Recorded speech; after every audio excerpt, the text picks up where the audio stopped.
Greetings builders, Daniel here and welcome back to another build review. For those who don't know, my build reviews offer in just a couple of minutes all the information that you need to decide if this build is for you or not.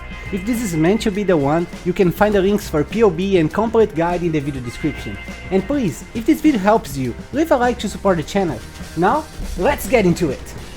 I'm sure you all remember that this Wednesday I released the Mage Skeleton's Necromancer, and that resulted in a lot of you guys asking for a Guardian version for this awesome build, because of all the amazing buffs this Ascendance got.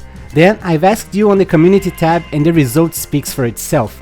So I made the changes needed and here it is, the amazing Mage Skeleton's Guardian with the Templar class.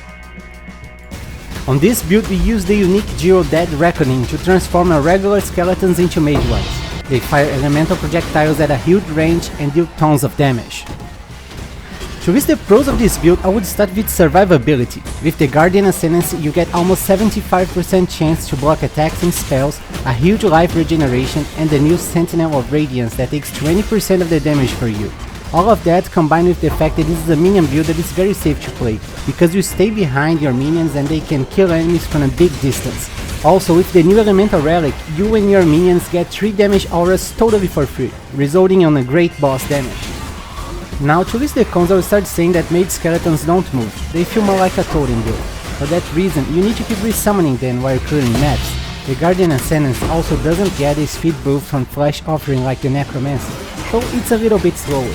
Above all, when comparing to the Necromancer, this version also doesn't get that awesome 30% to all elemental resistance for you and your minions. This might cause your zombies and specters to die from elemental damage if you don't look for minion resistance on your rare gear.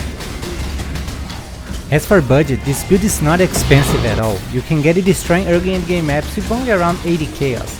To comfortably advance to yellow maps, I recommend investing around 150 chaos, and for easily completing retros I recommend investing around 4 divines, but you can totally do it with less.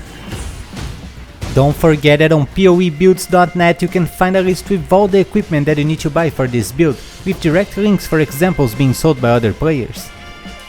You only need one mandatory unique item for this build, the Dead Reckoning Jewel that turns your regular skeletons into mage ones.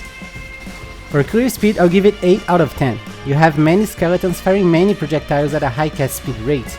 I took 2 points out because the mage skeletons don't move and you need to keep resummoning them, and also because the Guardian does not get the Flash Offering speed boost like the Necromancer. The boss damage is also amazing and deserves 9 out of 10.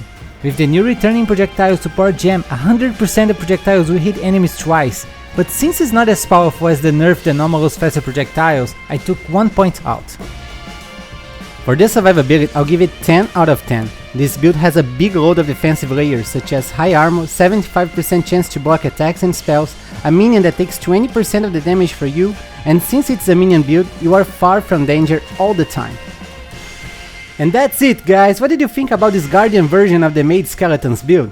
Take a second to tell me in the comments and please leave that thumbs up to support the channel. I wish you guys an amazing day, and don't forget to keep building!